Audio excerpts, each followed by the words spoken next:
د کابل ښار چې په زړه کې بیلابېلې کیسې لري.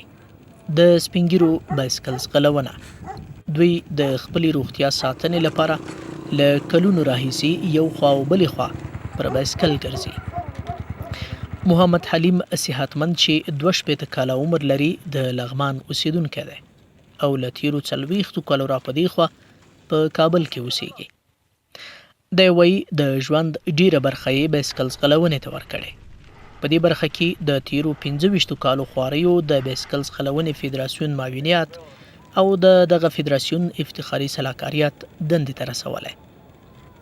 په خبره یې د هیواد ګڼو ولایتونو ته پر همدې بایسکل تللی او دا سفرونه یې لا هم دوام لري.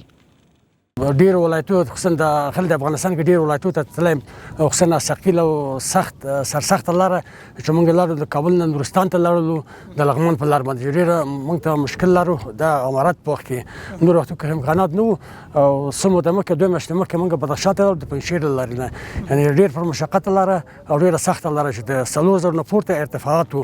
څونه سخته لاره د خامه لاره د موږ په 6 ورځو کې مزل وکړی. دیجې نه د پنجشیر په لاره باندې لاړو بدخشان ته، د فیض آباد پورې ځان ورسېدو.